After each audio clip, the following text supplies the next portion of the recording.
Le football, un jeu rempli d'excitation, de détermination et surtout de désinfectants. Préparez vos bottes, votre ballon de foot, de l'eau et du savon et entrez dans le monde de Keaki Dainer à Yamakon. C'est le match final pour l'équipe des moins de 16 ans du Japon et ils n'ont qu'une chance de décrocher la victoire. Heureusement, le dernier jeu est entre les mains d'Eima qui marque sans effort, assurant la victoire pour son équipe. Cependant, lorsque ses coéquipiers se précipitent pour célébrer, il les esquive avec une agilité presque surnaturelle, révélant que le joueur vedette déteste être touché. À l'école Femi High, Eima passe des heures à nettoyer les salles de classe et tout ce qu'il touche. Bien que cela agace certains de ses camarades, cela le rend extrêmement populaire parmi les élèves féminines de l'école. Son comportement n'est pas très différent pendant les entraînements. Il passe plus de temps à se laver les mains qu'à s'entraîner. Son obsession pour la propreté exaspère son coéquipier Kazen. Néanmoins, l'entraîneur de l'équipe explique qu'Eima souffre de misophobie, une peur irrationnelle des germes et de la saleté, considérant cela comme un défaut critique, surtout que le football est un sport de contact. Carrie tente de convaincre le reste de l'équipe qu'Eima ne fait pas partie de l'équipe, mais les membres du groupe apprécient notre héros, le protégeant des contacts physiques avec les autres joueurs, même de l'entête du ballon, furieux. K argue que ces éléments font partie intégrante du jeu et que l'attitude de l'équipe ne fait que dorloter Eima. Cependant, ses coéquipiers se retournent contre lui, soulignant que le véritable gâté est Ku, qui vient d'une famille riche. Après l'entraînement, lorsque Karo quitte les lieux, il aperçoit une mystérieuse fille essayant d'ouvrir la porte du vestiaire, mais elle s'enfuit en le voyant. Avant qu'il n'ait le temps de comprendre, l'entraîneur arrive et lui demande de regarder à l'intérieur du vestiaire. À l'intérieur, Eima nettoie et désinfecte tout le matériel des joueurs. L'entraîneur dit à Karo que la force d'Eima réside dans sa capacité à adapter ses mouvements à ses propres faiblesses. Lors de la visite de l'équipe de football du lycée Asagami Minami, leur attaquant Aira Takechi tente de persuader Eima de rejoindre son école. Eima refuse, déclarant que Fujimi a quelque chose de spécial que aucune autre école n'offre. Enragé, Akira défie l'équipe de Fujimi pour un match de football. Dès le début, Eima éblouit les adversaires par sa rapidité et ses compétences, marquant le premier but du match seul. Cependant, connaissant les faiblesses de notre héros, Akira le marque avec plusieurs joueurs, car la spécialité d'Eima nécessite une liberté de mouvement, ce qui est compromis s'il doit entrer en contact avec les autres. Voyant le joueur. Vedette neutralisée, un K enragé prend les devants pour attaquer, mais malgré sa détermination et son attitude dure, sa précision laisse à désirer.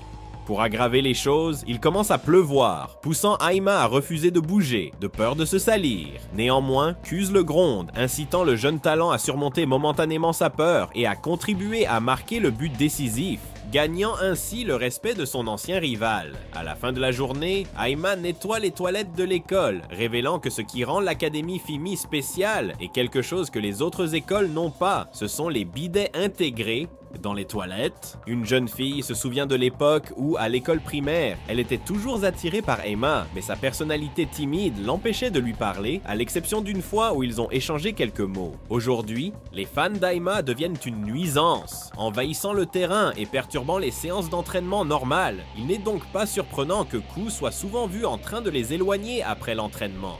Dans le vestiaire, les coéquipiers d'Eima ont l'impression d'être observés, mais ils n'y prêtent pas attention et partent, permettant à notre héros de poursuivre son rituel quotidien de nettoyage. Le lendemain, en arrivant dans le vestiaire, l'équipe remarque que c'est plus propre que d'habitude. Même leurs vêtements ont été lavés, pliés et rangés dans leur casier. K dit à Eima que ce nettoyage excessif n'est pas nécessaire, surtout en passant par leur casier, mais Eima insiste sur le fait qu'il n'est pas responsable. Lorsqu'il ouvre son propre casier, il trouve un chat en peluche à l'intérieur. Au cours des jours suivants, la même situation se répète, et sans idée de qui est la fée du nettoyage, l'équipe décide de profiter de la situation et de laisser leurs affaires être nettoyées. Lors d'un de leurs entraînements, la jeune fille se souvient du moment où elle a parlé à Eima lorsqu'il était enfant, alors qu'il luttait contre un chat qui voulait le toucher. Elle lui avait donné un chat en peluche. Elle ne lui parla plus jamais. Cependant, le destin la conduisit dans le même lycée que lui et elle décida de continuer à l'admirer de loin. Eima repère la fille et la surprend en se souvenant de son nom, Mokagu. Lorsqu'elle pense qu'il va la dénoncer, Eima lui donne plutôt des produits de nettoyage pour qu'elle fasse un meilleur travail. Pendant qu'ils discutent, le reste de l'équipe arrive dans les vestiaires et fait des conclusions hâtives. Cependant, le malentendu est rapidement dissipé et l'équipe décide de faire de Mocha la gestionnaire des équipements, ce qui la ravit. Le lendemain, une rumeur sur la serviette parfumée d'House se propage et cause le chaos parmi ceux qui sont curieux de connaître son odeur.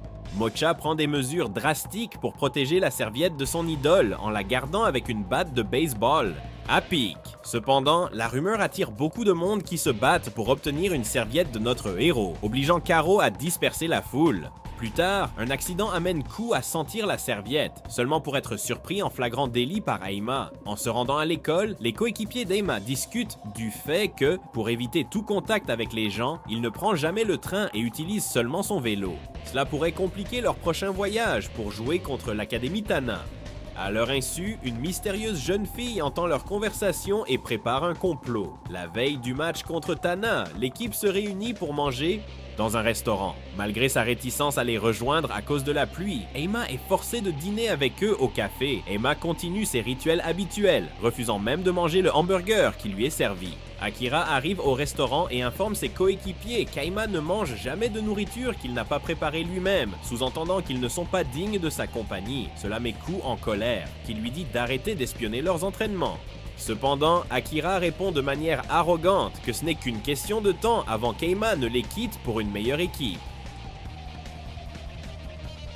Akira et Tai Yoshioka se lancent dans un duel culinaire, dévorant tout le menu. Akira se souvient d'une passe qu'il a reçue lors d'un match des moins de 16 ans qui a abouti à un but, et comment il désire recevoir une autre passe parfaite d'Aima. Tai gagne le concours de mangeurs, battant Akira pour la deuxième fois. La pluie cesse et tout le monde rentre chez soi. Le jour du match contre l'Académie Takata, Kana, la petite amie du capitaine de Takata, enferme Aima dans le vestiaire de leur club pour l'empêcher de participer. Le match commence et Takata prend l'avantage, non pas parce que leurs joueurs sont talentueux ou qu'ils ont une star comme Aima, mais parce qu'ils jouent de manière déloyale.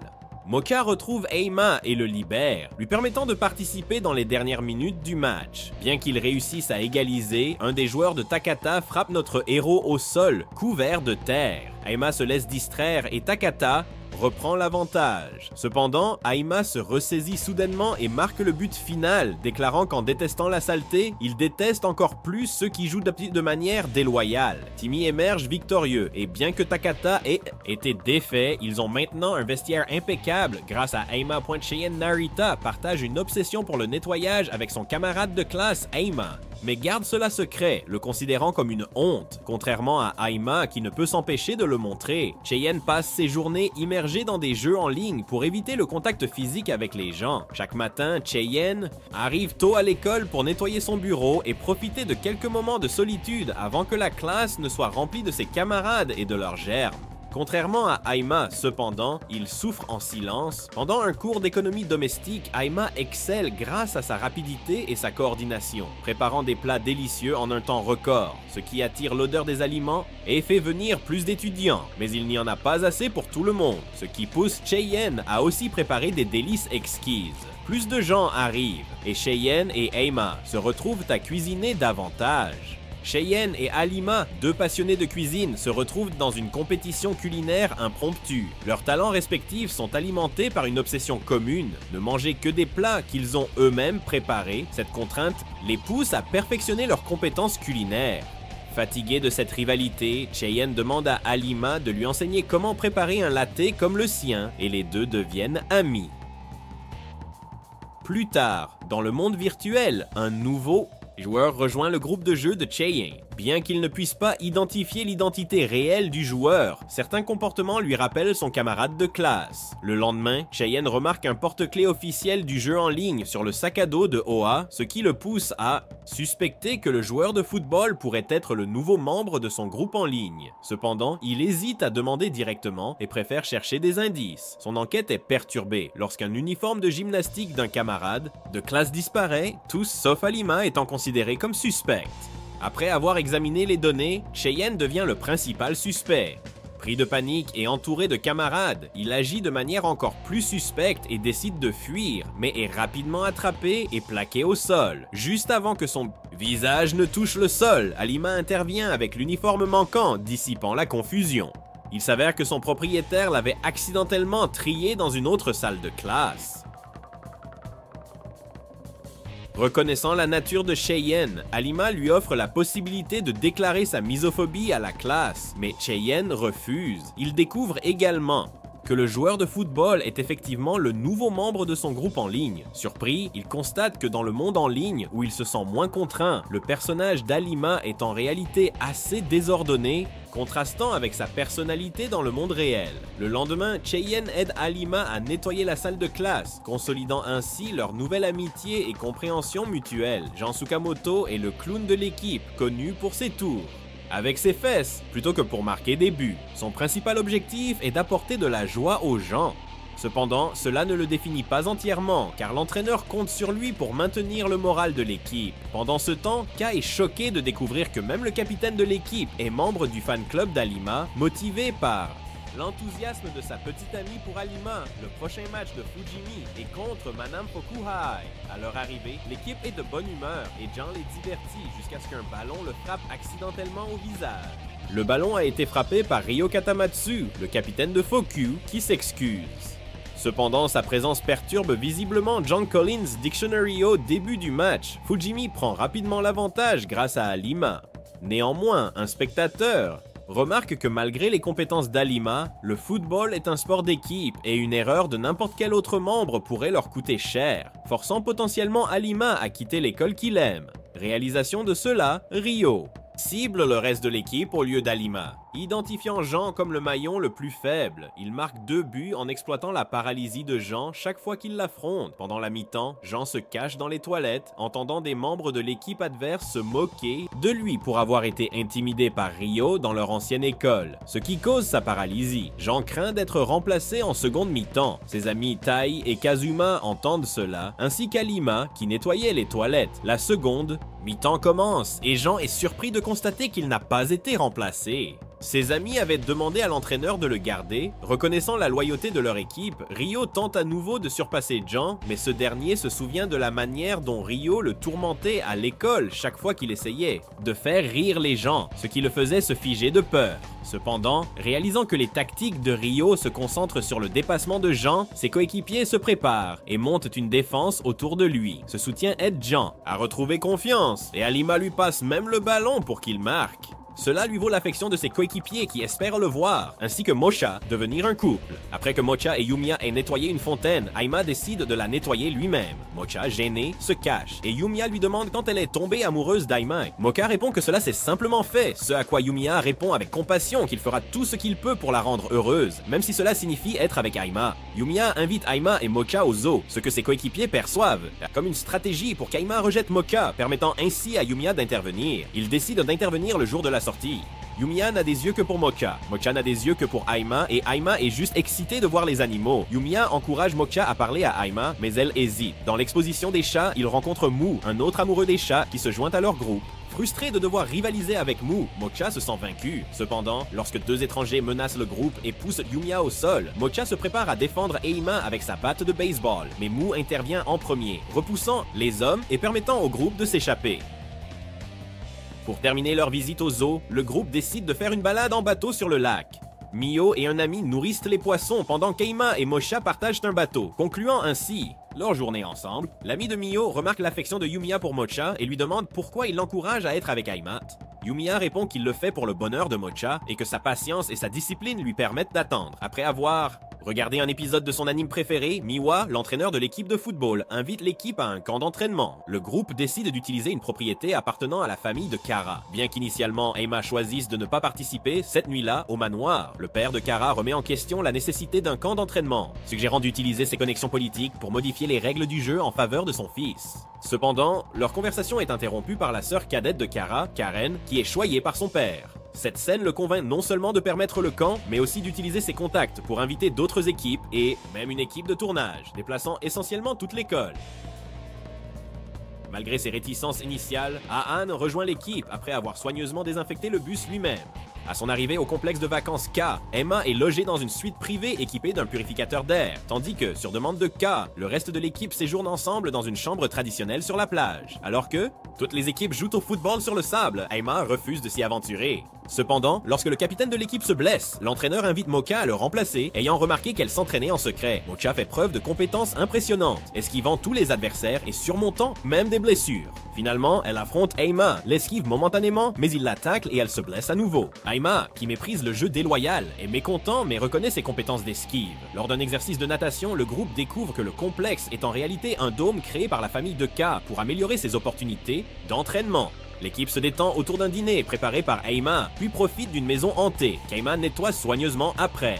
Satisfait du nettoyage, l'équipe rentre chez elle. De retour chez elle, l'entraîneuse continue son marathon d'anime. Un autre jour d'entraînement se termine et Karo, Kazuma, Jean et Tai sont curieux de la mystérieuse femme qui a rendu visite à Emma pendant l'entraînement. Réalisant qu'ils ne connaissent rien de leur star, ils décident de le suivre chez lui. Le quatuor tente de suivre Emma à vélo, mais il s'en rend vite compte et les perd. Cependant, lorsque K et son ami s'arrêtent pour une collation, ils croisent accidentellement Emma portant des sacs de course vers chez lui, les incitant à reprendre leur poursuite. Arrivé chez Emma, le groupe décide d'entrer de leur propre chef, sachant que leur ami stoïque ne les inviterait jamais à l'intérieur. Ils découvrent Emma préparant le dîner pour Seo Yuki, un joueur de football célèbre de l'équipe nationale, et apprennent que la maison appartient en réalité à Seo. Le lendemain, Emma s'éclipse de l'entraînement, incitant Karo et Mocha à le suivre jusqu'au terrain d'entraînement du lycée Asagami Minami, où il le voit parler avec Akira et Ku, la mystérieuse fille de la veille. Craignant qu'Emma quitte l'équipe, Ku et Mocha l'affrontent. Ils apprennent que Seo prévoit de jouer pour Asagami et que Ku est une amie d'enfance de Seo. Emma défie Seo en duel, mais en cours de match, il arrête, remarquant que Seo est distrait et non concentré sur le jeu. Le soir, Emma rend visite à Seo chez lui pour préparer le dîner, mais Seo attend anxieusement un appel ou une visite de Ku qui ne vient jamais, car Seo a accidentellement ajouté de la mayonnaise à la nourriture de Ku, ce qui l'a poussé à rompre avec lui. Emma aide Seo à se réconcilier avec Ku. Bien que ses premières tentatives soient désastreuses, Ku finit par avouer son amour à Seo. Lors d'un match de football, une fois le couple réconcilié, Emma rejoue contre Seo et perd à nouveau, tandis qu'une Ku distante se demande quels autres secrets le joueur misophobe pourrait cacher. Kazuma change de coiffure pour imiter Emma, renforçant sa confiance en lui et améliorant considérablement ses performances, son humeur et sa popularité parmi les filles de l'école. Cependant, cette transformation n'est pas bien accueillie par ses amis Jean et Tai, qui estiment que Kazuma devient méconnaissable et perd son sens de l'humour. Le groupe décide d'entrer par eux-mêmes, sachant que leur ami stoïque ne les inviterait jamais à l'intérieur. Ils découvrent Emma en train de préparer le dîner pour Seo Yuki, un célèbre joueur de football de l'équipe nationale, et apprennent que la maison appartient en réalité à Seo. Le lendemain, Emma s'échappe de l'entraînement, incitant Keru et Mocha à le suivre jusqu'au terrain d'entraînement du lycée Asagami Minami, où ils le voient discuter avec Akira et Ku, la mystérieuse fille de la veille. Craignant qu'Emma quitte l'équipe, Ku et Mocha l'affrontent. Ils apprennent que Seo prévoit de jouer pour Asagami et que Ku est une amie d'enfance de Seo. Emma défie Seo en duel, mais en cours de match, il s'arrête en remarquant que Seo est distrait et pas concentré sur le jeu. Le soir, Emma rend visite à Seo chez lui pour préparer le dîner, mais Seo attend anxieusement un appel ou une visite de Ku, ce qui ne se produit jamais, car Seo a accidentellement ajouté de la mayonnaise à la nourriture de Ku, ce qui l'a amené à rompre avec lui. Emma aide Seo à se réconcilier avec Ku, bien que ses premières tentatives soient désastreuses. Finalement, Ku avoue son amour à Seo lors d'un match de football. Une fois le couple réconcilié, Emma a une revanche avec Seo et perd à nouveau, tandis qu'une Ku distante se demande quels autres secrets le joueur misophobe pourrait cacher. Kazuma change de coiffure pour imiter Emma, renforçant sa confiance en lui et améliorant considérablement ses performances, son humeur et sa popularité parmi les filles de l'école. Cependant, cette transformation n'est pas bien accueillie par ses amis Jean et Taishi qui estiment que Kazuma devient méconnaissable, perd son sens de l'humour et s'éloigne de leur groupe. En revanche, Ku accueille la transformation de Kazuma, appréciant les améliorations de son jeu et sa nouvelle capacité à marquer des buts, même en tant que défenseur. Mais l'harmonie est de courte durée lorsque Kazuma exige de prendre la position de K en tant qu'attaquant. Désirant uniquement marquer des buts, les deux entrent en compétition féroce, que Kazuma remporte grâce à sa prétendue capacité à entendre les murmures du dieu du football, laissant Ku sur le banc pour le prochain match. Cette nuit-là, le père de K le menace d'un ultimatum: regagner sa position de titulaire ou quitter le football pour toujours. Le lendemain, désespéré, K demande à Mocha de l'entraîner, se rappelant de ses compétences lors du camp d'entraînement. Malgré sa timidité, Mocha accepte, motivé par la perspective d'améliorer les performances de l'équipe et de rendre Emma heureux. Lors de leur séance, Mocha souligne toutes les faiblesses de K, essentiellement tout sauf ses compétences. En tête, elle tente de faire tirer K au but, mais il abandonne après avoir atteint les exigences minimales, une mentalité ancrée par la philosophie de son père. Mocha réalise que le problème n'est pas le manque de talent, mais le manque d'entraînement, et elle force Ku à continuer à s'entraîner, même lorsque son père tente d'acheter la position de départ de son fils avec de l'argent. Furieuse, Moka rejette la tentative du père et insiste pour que Ka continue à s'entraîner. L'entraînement rigoureux porte ses fruits et, le lendemain, Ka montre une amélioration significative. Pendant ce temps, la série de buts de Kazuma prend fin lorsqu'il découvre que le dieu du football le confondait en réalité avec Aima et cesse de lui murmurer. Face à une crise existentielle, Kazuma retrouve son moi original et se réunit avec ses amis Jan et Taishi. Ku regagne avec succès sa position de titulaire, restaurant la dynamique de l'équipe. Ku est troublé par la perspective qu'Aima dirige l'équipe de football de Fujimi après avoir aperçu des recruteurs discuter d'opportunités pour lui de rejoindre des équipes plus prestigieuses. Cette peur ravive les anciens sentiments d'abandon de Kei. Accompagnant Aima, Ku lui exprime sa compréhension qu'Aima est destiné à de plus grandes choses que Fujimi, mais lui supplie de se concentrer d'abord sur le match de demain. Le lendemain, Ka se tient devant une tombe, se rappelant la promesse faite à sa mère qu'il marquerait un but si elle assistait à son match. Accompagné de son père et de sa sœur, ils se rendent au match. Lors de l'échauffement, Ku est distrait et un coéquipier qu'il a vu au cimetière déduit que c'est l'anniversaire de la mort de sa mère. L'équipe décide secrètement de laisser Ka marquer un but en son honneur. Le match contre l'Institut Karai s'avère difficile en raison de leurs défenseurs vedettes et de leur tactique qui neutralise Aimei, terminant la première mi-temps en faveur de Kishi. À la mi-temps, Ku se souvient de la dernière fois qu'il a vu sa mère lorsqu'il l'a invité à son premier match en tant que titulaire. La seconde mi-temps continue mal pour Fujimi, avec Kishi marquant un autre but. Pour aggraver les choses, Aima plonge pour empêcher un troisième but, se salissant dans le processus, ce qui le distrait. Lorsque Ku confronte Aima, ce dernier suggère que s'il n'est pas prêt à gagner, il devrait être remplacé. Ku devient enragé, ce qui allume un feu en lui. Il donne alors tout ce qu'il a et l'équipe se rassemble autour de lui jusqu'à ce qu'il marque un but en hommage à sa mère. Aima marque ensuite les buts gagnants pour Fujimi. Après le match, l'équipe rencontre la mère de Kai, qui n'est pas morte mais a vécu à l'étranger pour des œuvres humanitaires. La tombe que Ku a visitée ce matin-là appartient à ses ancêtres. Sa mère le félicite avant de repartir pour le Brésil. Le lendemain, les recruteurs approchent à nouveau Aima, se demandant pourquoi une star de son calibre gâcherait son potentiel à Fujimi. Aima révèle à ses amis qu'il a l'intention de rester avec l'équipe, car le blanc de leurs uniformes symbolise la propreté, en accord avec ses propres valeurs.